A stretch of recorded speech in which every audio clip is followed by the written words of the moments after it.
자, 그 다음에 사업주의 성희롱 예방 교육 의무인데, 요거는 뭐 구체적으로 몇 가지만 제가 설명드릴 텐데, 핵심은 성희롱 예방 교육을 해야 된다는 거죠. 그 다음에 성희롱이 벌어지면 가해자는 징계 등 불이익을 해야 되고, 피해자는 보호를 하다. 이게 핵심입니다. 핵심 자체는. 성희롱 예방 교육은 매년 1회 이상 하는 거죠. 물론 이 방식은 반드시 모여놓고 하는 것만이 아니고, 온라인상에서 하든지 등등도 가능하겠죠. 조회할 때도 상관없겠고. 성희롱 예방 교육 의무, 그 다음에 가해자에 대한 징계 등 불이익 취급 의무, 그 다음에 피해자를 보호하는 의무. 요 세 가지가 핵심적인 거라고 보시면 되겠죠. 그래서 사업주는 직장 내 성희롱을 예방하고 근로자가 안전한 근로환경에서 일할 수 있는 여건을 전하기 위해서 직장 내 성희롱 예방을 위한 교육, 이것을 매년 실시하도록 그렇게 하고 있습니다. 사업주 및 근로자는 제1항에 따른 성희롱 예방 교육을 당연히 받아야 되고요. 사업주는 성희롱 예방 교육의 내용을 근로자가 자유롭게 열람할 수 있는 장소에 항상 게시하거나 갖춰야 돼. 이것도 꼭 필요합니다. 보통 현장에 꼭 게시 비치해야 될 게 몇 가지가 있죠. 일단 취업 규칙, 두 번째로 최저임금 관련 내용들, 세 번째로 성희롱 예방 관련 교육 자료 같은 걸 반드시 게시 비치하게 되어 있습니다. 그러니까 휴게실 같은 데 이렇게 왜 서류를 내놓는다든지, 또 아니면 어디 뭐 언제든지 볼 수 있는 인터넷 같은 데에서 보게 한다든지, 이런 방식으로 하면 됩니다. 그 다음에 사업주는 고용노동부로 정하는 기준에 따라 직장 내 성희롱 예방 및 금지를 위한 조치를 당연히 해야 될 것 같고요. 그럼 예방교육은 직원 연수, 조회, 회의, 인터넷 등 정보통신망을 이용해서 하는 사이버 교육까지 가능합니다. 뭐를 해야 될 거냐면, 일단 직장 내 성희롱에 관련된 법령, 이런 우리가 뭐 남녀고용평등법이나 이런 데 있으니까 그런 법령의 내용이 어떤 게 직장 내 성희롱이다, 이런 것들이 하는 거죠. 두 번째는 직장 내 성희롱 발생 시 처리 절차, 주로 이제 고충 처리 절차라든지 왜 이의제기 절차라든지 누구한테 신고한다든지 이런 내용들이 되겠죠. 인사팀이 할 건지 별도의 고충 처리 위원들한테 할 건지, 이런 부분들이 되고, 그다음에 직장 내 성희롱 피해자의 고충 상담의 구제 절차가 이제 그런 내용들이고, 예방에 필요한 사항, 이런 것들을 당연히 하는데, 여러분들은 대부분 온라인상으로 많이 하는 것 같은데, 웬만하면 돈이 들더라도 외부 강사를 좀 초빙해서 하는 게 더 효과적인 것 같더라고요. 그게 정확하게 질문도 할 수 있고, 어떤 게 성희롱이라는 게 정확하게 이해할 수 있는 부분도 되고, 그 다음에 성희롱이 벌어졌을 때 고충 처리, 그 다음에 성희롱을 한 가해자는 어떠한 불이익을 받는다는 걸 정확하게 알려주면 예방 효과가 큰 거죠. 그냥 온라인상으로 하니까 이런 어떻게 하는 거죠? 그냥 틀어놓고 시간만 지나면 그냥 이렇게 하는 부분들이니까, 그냥 사실은 틀어놓긴 했는데 본 거는 같은데 내용은 모르는, 그러니까 교육을 아무리 시켜도 안 되는 부분이 생길 수 있는 거죠. 그러니까 오히려 돈이 좀 들더라도 외부 강사를 좀 초빙해서 결국은 직장 내 성희롱이 뭐다, 그 다음에 벌어졌을 때 어떻게 처리한다, 그러면 가해자는 어떠한 불이익을 받으니까 조심하라, 그 다음에 이제 피해자는 이런 보호 장치가 있다, 뭐 이렇게 그런 내용들을 정확하게 하면 상당히 아마 예방하는 부분이 있고, 또 특히 주변에 야한 농담을 좀 심하게 하는 분들이나, 또 아니면 손버릇이 나쁜 분들은 미리 경고를 하거나 못하게 하거나, 문화적인 부분들을 그렇게 끌고 나가야 되는 부분들이 있겠죠. 그죠? 그런 걸 미리 여러분들이 문화적으로 좀 잘 정리를 하시기 바랍니다. 그 다음에 사업주의 조치 의무가 또 우리가 자세하게 이제 정해놨어요. 옛날에 이런 내용들이 없었는데 자세하게 정해놓은 부분들을 같이 보죠. 누구든지, 그러니까 피해자뿐이 아니고 옆에서 본 사람도 누구든지 직장 내 성희롱 발생 사실을 알게 된 경우 그 사실을 사업주에게 신고할 수 있다. 약간의 오타가 있네요. 그 사실을 해당 사업주에게 신고할 수 있다. 사업주는 제1항에 따른 신고를 받거나 직장 내 성희롱 발생 사실을 알게 된 경우에는 지체 없이 그 사실을 확인하는 조사, 그러니까 결국 신고를 하게 되면 조사 안 하면 아무런 소용이 없으니까 지체 없이 조사를 하라는 겁니다. 이 경우 사업주는 직장 내 성희롱과 관련하여 피해를 입은 근로자 또는 피해를 입었다고 주장하는 근로자가 조사 과정에서 성적 수침 등을 느끼지 아니하도록 해야 된다. 이게 이제 참 기술적으로 잘해야 되는 부분들이기도 하고요. 그래서 가능하면 고충처리 위원들을 남성, 여성 이렇게 구분해서, 여성이 피해자인 경우는 여성이 이렇게 하게 되고, 남성에는 남성이 이렇게 해야 되는데, 이거를 여성 피해자인데 남자 예컨대 인사 담당자가 막 한다 그러면 말을 제대로 할 수 없잖아요, 그죠? 표현을 못하는 그런 부분들이고, 그래서 그런 것까지 여러분들이 배려를 해야 되는 거죠. 성적 2차 가해가 생기지 않도록 해야 되고, 사업주는 재행에 따른 조사 기간 동안 피해 근로자 등을 보호하기 위해서 필요한 경우 해당 근로자 등에 대해서 근무 장소의 변경, 요구 휴가 명령 등 적절한 조치를 취해야 되고, 사업주는 피해 근로자 등의 의사에 반하는 조치를 하면 안 됩니다. 피해 근로자가 원하지 않는 걸 억지로 할 수 없다는 거고, 사항에 사업주는 이항에 따른 조사 결과 직장 내 성희롱 발생 사실이 확인, 그러니까 지체 없이 조사를 해야 되는데 이제 확인된 겁니다. 확인된 때에는 피해 근로자가 요청하면 근무 장소의 변경, 배치 전환, 유급 교환 명령 등 적절한 조치를 취하도록 하고 있습니다. 5항에 사업주는 재행에 따른 조사 결과 직장 내 성희롱 발생 사실이 확인된 때에는 지체 없이 직장 내 성희롱 행위를 한 사람에 대해서 징계, 근무장소의 변경 등 필요한 조치를 하여야 한다. 이 경우 사업주는 징계 등의 조치를 하기 전에 그 조치에 대하여 직장 내 성희롱 피해를 입은 근로자의 의견을 듣도록 하고 있습니다. 징계를 당연히 불이익 취급을 해야 되는 그런 부분이 생기겠죠. 근무장소 변경 같은 것도 필요할 거고. 자, 그 다음에 신고자 및 피해 근로자에 대한 불리한 처우 금지 당연하겠지만 그래도 이제 있는 내용들을 확인해 보면 다음과 같은 불리한 처벌을 해서는 안 된다는 건데, 신고자 또는 피해자는 아니지만 신고자 그리고 피해자 이렇게 파면, 해임, 해고 그 밖에 신분상실에 해당하는 불이익 조치, 징계, 정직, 감봉, 강등, 승진 제한 등 부당한 인사조치, 직무 미부여, 직무 재배치 그 밖에 본인의 의사에 반하는 인사조치, 성과평가 또는 독립평가 등에서 차별이나 그에 따른 임금 또는 상여금 등의 차별금지, 차별 지급 같은 걸 금지하는 거고, 직업능력 개발 및 향상을 위한 교육훈련 기회의 제한, 집단 따돌림, 폭행 또는 폭언 등 정신적, 신체적 손상을 가져오는 행위를 하거나 그 행위의 발생을 방치하는 행위, 그 다음에 결국 신고한 근로자 및 피해 근로자 등의 의사에 반해서 불리한 행위, 이런 거를 해서는 안 된다는 게 이제 불리한 처우 금지고요. 그 다음에 조사한 사람, 내용을 알고 있는 사람, 이런 사람은 비밀을 유지할 의무가 있다. 이렇게 당연히 비밀 유지를 해야 되겠죠. 근데 입이 좀 이렇게 가벼운 사람들한테는 이런 걸 맡기면 안 되겠죠. 왜냐하면 개인적인 프라이버시도 있는 그런 부분들이고 쉽지 않은 그런 부분들입니다. 그래서 아는 것을 공표하는 건 안 될 거고, 더군다나 개인적인 프라이버시들이 다 있기 때문에 조심을 해야 되는 부분들입니다. 그 다음에 이제 또 우리가 고객에 대해 성희롱을 할 수 있죠. 특히 왜 판매원 같은 경우, 뭐 서비스업 이렇게 관련되는 부분에서 고객에 대한 성희롱을 발생하게 되면 이걸 예방해줄 의무가 사업주한테도 있다는 겁니다. 근무장소를 변경한다든지 배치 전환한다든지 이런 방식으로 해서 하고, 그 다음에 사업주는 근로자가 재해량에 따른 피해를 주장하거나 고객 등으로부터 성적 요구 등의 불응한 것을 이유로 해고나 그 밖의 불이익한 조치를 하여서는 아니 된다라는 규정까지 두고 있습니다. 이게 직장 내에서 성희롱이 벌어지는 것 플러스 고객에 의한 성희롱도 예방해줄 의무가 있다, 이렇게 보면 되겠죠. 그 전에 또 고객에 의한 갑질도 문제가 됐었죠. 백화점 같은 데서 막 손님이 막 그 점원 무릎 꿇리고 막 때리고 한 거. 근데 이런 것들도 이제는 기업주들이 생각이 좀 바뀌어서 고객다워야 고객이다, 이렇게 이제 좀 바뀌고 있는 것 같아요. 그러니까 고객 대우를 받지 못할 고객은 아예 오지 마라, 이렇게. 식당 같은 데서도 예컨대 그 근로자들한테, 일하는 분들한테 막대하고 그러면 못 오게 하고 이러죠. 너 아니래도 우리는 먹고 산다라고 하는 부분들인데, 저는 그게 바람직한 것 같아요. 너무 우리가 고객은 왕이다 또는 손님 왕이다 이런 것들 때문에 사실 일하는 사람도 중요하거든요. 근데 그 일하는 사람들 보고 못한 게 사실이었었잖아요. 그렇다면 이제 거꾸로 기업주 입장에서 그런 진상 고객까지를 우리가 고객이라고 바라보지 말자는 거죠. 뭐 딴 데 가서 그 짓을 하든 말든 그거는 우리 근로자를 위해서는 당신은 안 와된다라고 하는 과감한, 이제 그 매장 같은 데도 그런 걸 써놓은 데도 있어 보이고요. 가끔 늘어난다고 하더라고요. 근데 저는 그런 방식은 좋은 것 같아요. 일하는 사람 인권도 되게 중요한 부분들이고, 그 다음에 그 어디 사업장은 왜 반만 하면 2배 받는 데도 있더라고요. 그러니까 5,000원인데 반말하는 사람한테는 10,000원. 그 다음에 공손하게 하는 사람들은 예컨대 4,000원 해주고, 이런 것도 저는 그러면 돈이 아까워서라도 안 할 거 아니에요. 그 다음에 야 이리 와봐 그 다음에 쌍욕하고 이런 사람들이 있어서는 안 되는 그런 부분들인데, 이건 성희롱에 관련된 부분이지만 이제 일반 고객들이 그렇게 어떻게 보면 근로자들을 괴롭히는 행위들도 사업주는 좀 막아줘야 될 의무가, 그러니까 직장 내 괴롭힘 그것만이 아니고 이제 고객에 의한 부분도 막아주는 의무가 있다라고 이렇게 보시면 되겠죠.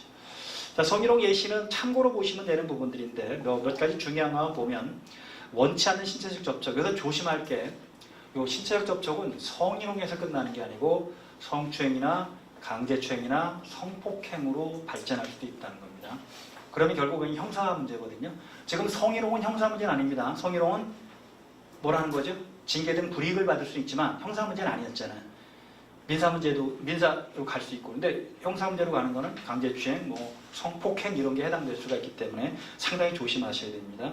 그 밑에 보르스를 취하며 어깨, 허리 등을 접촉하는 행위도 당연히 마찬가지고요. 특정 신체 부위를 만지는 것도 마찬가지고, 그 다음에 안마해달라고 강요하는 행위, 테이블 아래에서 발로 다리를 건드는 행위, 그 다음에 노래방 가서 술 한잔하고 놀자며 팔짱을 끼고 억지로 차에 들고 당연하겠죠.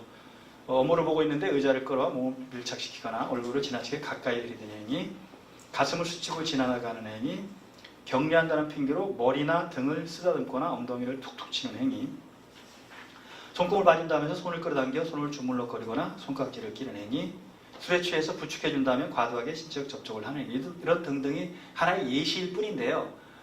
이 중에서는 성추행이나 성폭행 이런 부분이 해당될 수 있는 것도 있다라고 이렇게 예시를 해야 될 겁니다. 그 다음에 이제 말 같은 거 있죠. 음란한 농담을 하거나 음탕하고 상스러운 이야기를 전하는 행위, 전화, 문자, SNS, 메시저, 이메일 등 포함.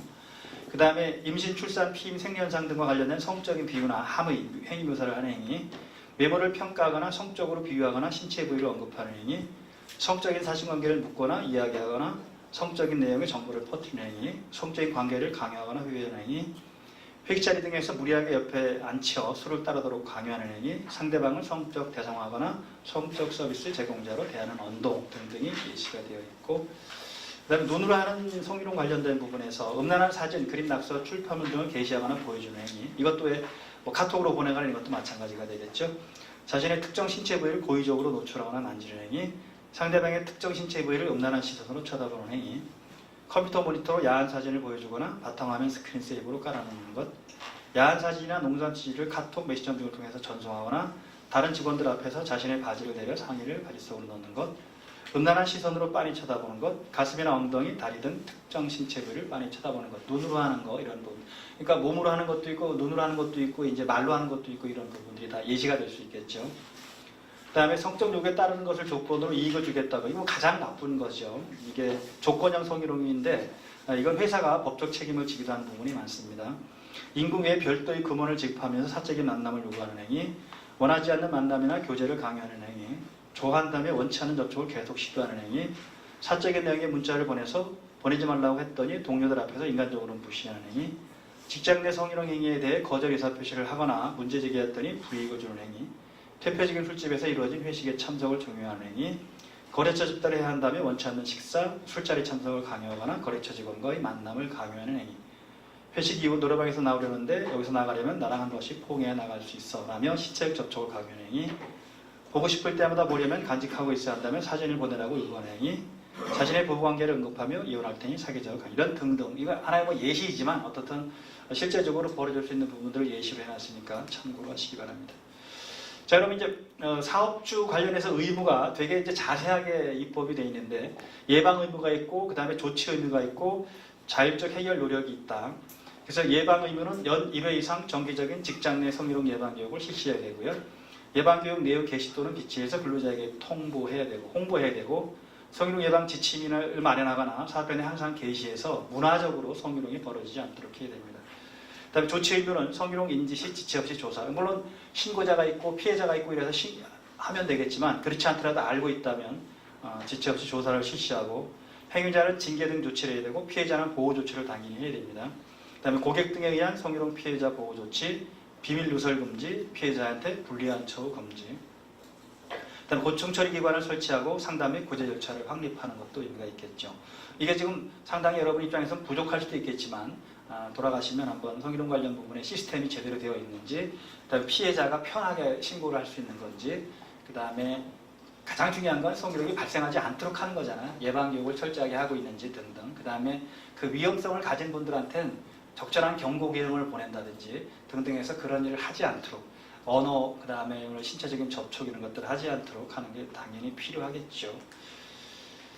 자, 조치사항, 접수 상담과 조정, 사실관계 조사 및 의결, 피해자 및 행위자 조치, 후속 조치는 아까 간단하게 설명드렸지만 보통 일반적으로 이런 방식들을 많이 한다는 거죠. 자, 고충이 접수되면 신고인 피해자 상담을 통해서 사건 개요 및 피해자 요구 파악을 해야 되겠죠. 어떻게 해달라는 걸 파악을 하고, 그 다음에 이제 사건 해결 방식을 어떻게 할지, 이게 피해자 요구를 기초로 해서 잠적인 결정을 하고, 이제 아주 기본적으로 당사자간 해결 모색의 경우도 있습니다. 피신고인에게 요구안을 전달하고 요구안을 받아들일 경우 요구안 이행 모니터링. 그러니까 예컨대 그 사과를 요구한다라고 하면 사과를 하도록 만드는 그런 부분이 되겠죠. 받아들이지 않을 경우 조정으로 돌입하고 규정에 따른 처리 모색의 경우 사실관계를 조사를 돌입하는 거죠. 조정은 의견 청취해서 원하는 것과 사건의 방향성을 파악하고 해결 방안을 모색하고 합의안 도출, 이행 모니터링이라는 거고요. 사실관계 조사는 직장 내 성희롱 심의위원회 또는 고충처리위원회 같은 데서 하면 되고 성희롱 담당 기구가 구성되면 좋겠죠. 피해자가 요청할 경우 근무장소 변경 등 보호조치, 다른 데로 일단 근무를 하게 하는 거죠. 그다음에 사실관계 조사라고 피해자 의견 청취하고 행위자 및 피해자에 대한 의결 조치를 하는 겁니다. 그다음 회의정에 대해서 직장 내 규정에 의하여 직정한 인사 징계 조치, 주로 이제 해고까지도 포함하는 인사 조치를 하고 피해자에 대하여 요구에 따라 근무장소 변경 등 적절한 보호 조치를 해야 될 겁니다.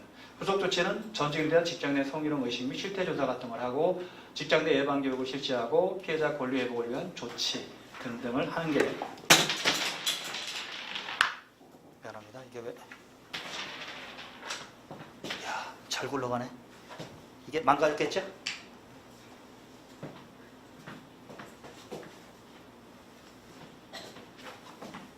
멀리도 갔네.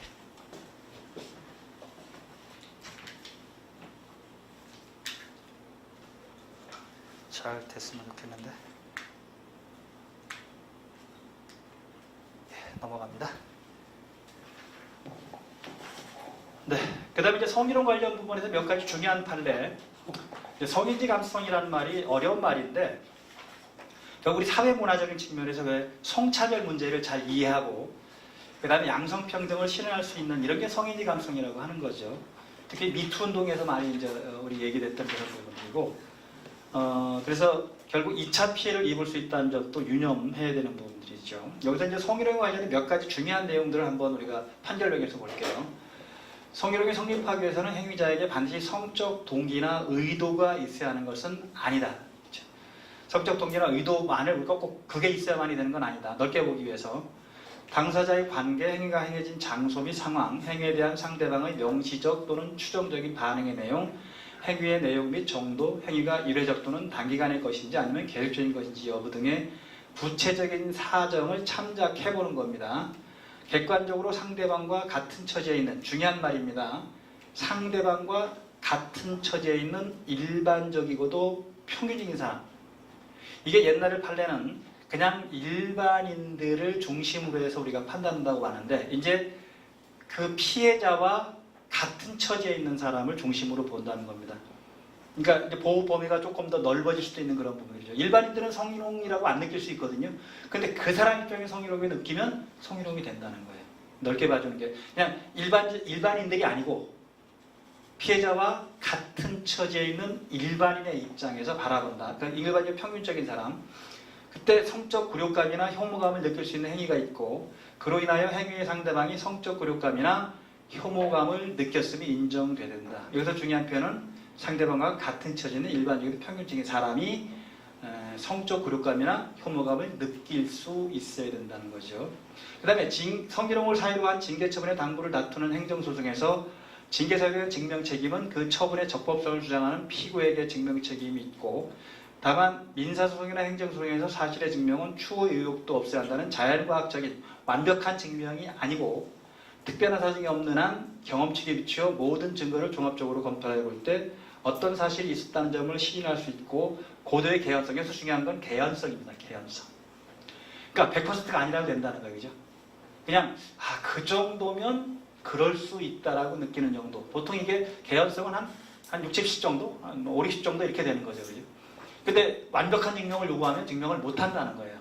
내심의 의사일 수도 있고. 그 다음에 형사처벌은 하지 않았다 하더라도, 즉 형법적으로 완벽한 증명이 안 돼서 무혐의 처벌을 했다 하더라도 결국 행정적인 징계나 이런 부분들은 할 수 있다라고 보는 거예요. 그게 증명 책임의 문제 때문에 그게 개연성 이론이기 때문에 그런 겁니다. 그 충분하고 민사 책임과 형사 책임은 그 지도 이념과 증명 책임, 증명의 정도 등에서 서로 다른 원리가 적용되므로 징계 사유인 성희롱 관련 형사 재판에서 성희롱 행위가 있었다는 점을 합리적 의심을 배제할 정도로 확신하기 어렵다는 이유로 공소사실에 관하여 무죄가 선고되었다고 하여 그러한 사정만으로 행정소송에서 징계 사유의 존재를 부정할 것은 아니다 이렇게 보면 되겠죠. 왜냐하면 형사재판은 100% 예컨대 증명을 요구하지만 아까 우리가 본 게 뭐죠? 개연성이기 때문에 이건 한 30은 안 되겠지만 그죠? 한 5, 60 이상 되면 입증을 한 거라고 이렇게 이해를 하는 겁니다. 자, 그 다음에 이것도 아주 중요한 판단인 것 같아요. 자, 이제 성희롱 행위자를 징계를 하는데 징계 양적이 되게 다양하잖아요. 보통 가장 강한 거는 해고고 약한 거는 경고에 그칠 수 있는데 이제 이런 사건인 것 같아요. 이 가해자가 자기가 성희롱을 하긴 했는데 나는 조그만 성희롱밖에 안 했다. 예를 들어서 그죠? 강도가 약했다고 이제 이 주장을 하는 거죠. 그런데 회사가 나를 해고해 버렸다. 그러니까 뭐 위반이다? 징계 양정 위반이라고 주장을 하는 거죠. 근데 이제 판례가 되게 재미있는 판례입니다. 판례가 뭐라고 봤냐 하면 그냥 사장이 해고하면 해고된 거야 그냥. 무슨 얘기냐면 사장이 해고를 했다면 해고할 만한 이유가 있었을 것이다. 그러니까 함부로 이게 부당해고다라고 따지지 말자라는 겁니다. 이유는 뭐냐면 피해자가 근무하고 있는 상황을 고려한다면 회사 입장에서는 어떻게 하고 싶은 거죠? 가해자를 배제하고 싶은 거죠. 그죠? 그러니까 그럴 경우에 경영자가 해고를 결정한 거 이거를 함부로 부당해고라고 판단하지 말자 이런 겁니다.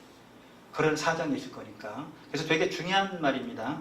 그러니까 여기 보면 그 행위자가 징계해고되지 않고 같은 직장에서 계속 근무하는 것이 성희롱 피해자들의 고용 환경을 감내하실 정도로 악화시키는 결과를 가져올 수 있어요. 그렇잖아요. 그죠?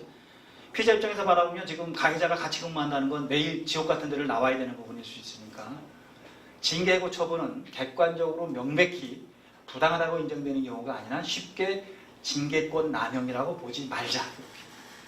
그러니까 결국 회사가 인사 차원에서 경영자가 이 사람을 내보내고 싶다, 해고하고 싶다, 성희롱 문제를 가지고 즉 징계 양정 부분에서 조금 문제가 생긴다 하더라도 굳이 그걸 징계 남용으로 보지는 말자라고 이렇게 이해를 하시면 될 것 같습니다. 여기 아주 중요한 그런 판결입니다. 즉 성희롱 가해자에 대해서는 해고를 하더라도 법원이 굳이 징계 양정 문제를 엄격하게 그렇다고 뭐 진짜 어쩌다 한번 말 한마디 잘못해가지고 해고한 거 이거는 너무 과다하고 하겠죠, 그죠? 그런 어떤 여러 가지 상황을 볼 때 회사에서 해고를 했다면 그거는 뭐 그냥 경영자의 의사결정이니까 그냥 넘어가자라고 하는 요 판례를 좀 보시면 되겠습니다. 그다음에 성희롱이 벌어졌을 때 가해자는 당연히 민사배상을 하거나 그 불법행위 책임을 져서 왜 손해배상 청구권을 피해자들이 할 수 있겠죠. 그런데 직접 가해자는 아닌데도 불구하고 사업주한테도 이 불법행위 책임을 물을 수 있다. 즉 사업주한테 손해배상 청구를 할 수 있다. 이런 개념이 사업주도 불법행위 책임을 물을 수 있다 이런 거예요. 어떤 경우냐 하면 주로 성희롱 피해 근로자나 피해 근로자 등을 도와준 제3자에 대한 불리한 조치가 불법행위를 구성하는 경우 피해 근로자 등은 불리한 조치 직접 상대방이 아니더라도 사업주에게 불법행위 책임을 물을 수 있다. 손해배상 청구를 할 수 있다는 겁니다. 옛날에 대법원 판결까지 가진 않았는데 그 지방법원 판결에서 되게 재미있는 판결이 하나 나온 게 있었어요. 어떤 판결이냐면 성희롱이 벌어졌는데 손해배상 청구를 한 거예요. 그 다음에 가해자하고 회사하고 왜 같이 이제 손해배상 청구를 하는 거죠. 근데 가해자는 200만 원 물어주라고 했는데 네가 잘못한 게 200만 원어치 된다. 회사는 2천만 원 물어주라고 했어요. 10배. 왜 그렇게 한다 내용을 파악해 봤더니 회사가 조치를 잘하지 않은 거예요. 거꾸로 한 거예요. 즉 아까 우리가 성희롱 가해자는 징계 등 불이익 처분해야 되고 피해자는 어떻게 하라고 그랬죠? 유급휴가 등 뭐 어떤 보호 조치 해야 되는데 이 회사에서는 어떻게 했냐면 피해자는 대기 발령시키고 가해자는 아무런 조치를 안 한 거예요. 그러니까 법원이 싸가지 없다. 그 말이 적당한지 모르겠지만 제대로 할 걸 안 했다는 거예요. 그러니까 너네도 10배 물어내라 이렇게 한 부분들이 되겠죠. 되게 중요한 그런 판결인데 대법까지 가지는 않았어요. 그러니까 여러분들 이제 회사가 이 성희롱 예방 교육을 제대로 하지 않고 그다음에 성희롱이 벌어졌는데 그 징계 조치 등등을 제대로 하지 않으면 피해 근로자는 회사를 상대로 민사배상 청구를 할 수 있다. 이게 우리나라는 금액이 적은데요. 미국 같은 경우는 오래됐잖아요. 63년도 인권법에 의해서 이제 성희롱 관련 부분이 되는데 거기는 한 번 벌어지면 수십억입니다. 수십억. 근데 우리는 아직 거기까지 가고 있지는 않거든요. 그래도 점점 이제 약간의 징벌적인 배상 비슷한 거. 아까는 가해자는 200만 원, 회사는 2천만 원은 결국은 뭐죠? 징벌이에요, 징벌. 너네가 그렇게 잘못했으면 돈으로 떼어야 되는 거 아니냐라고 하는 부분들인데 점점 이제 그런 게 늘어나고 있으니까 회사는 반드시 성희롱 예방 교육을 철저하게 해야 되고요. 성희롱이 벌어지지 않도록 문화를 그렇게 가져가야 되고 성희롱 가해자는 징계 등 불이익을 하고 피해자는 철저하게 보호하는 정책을 쓰지 않으면 결국 나중에 손해배상 청구에 들어가면 회사가 불리해질 수 있다라고 기억하시면 돼요. 그 다음에 회사도 배상 책임 인정도 그런 뜻이에요. 판결 요지만 보면 회사가 사내 성추행 사건을 보고받고도 가해 직원에게 경고 조치만 내린 채 별다른 조치를 취하지 않아 피해로 끼었다면 회사도 배상 책임이 있다. 이건 물론 아직 지방법원 판결입니다만은 비슷한 해석들을 우리 계속 하고 있는 겁니다. 회사도 배상 책임이 있다라는 겁니다.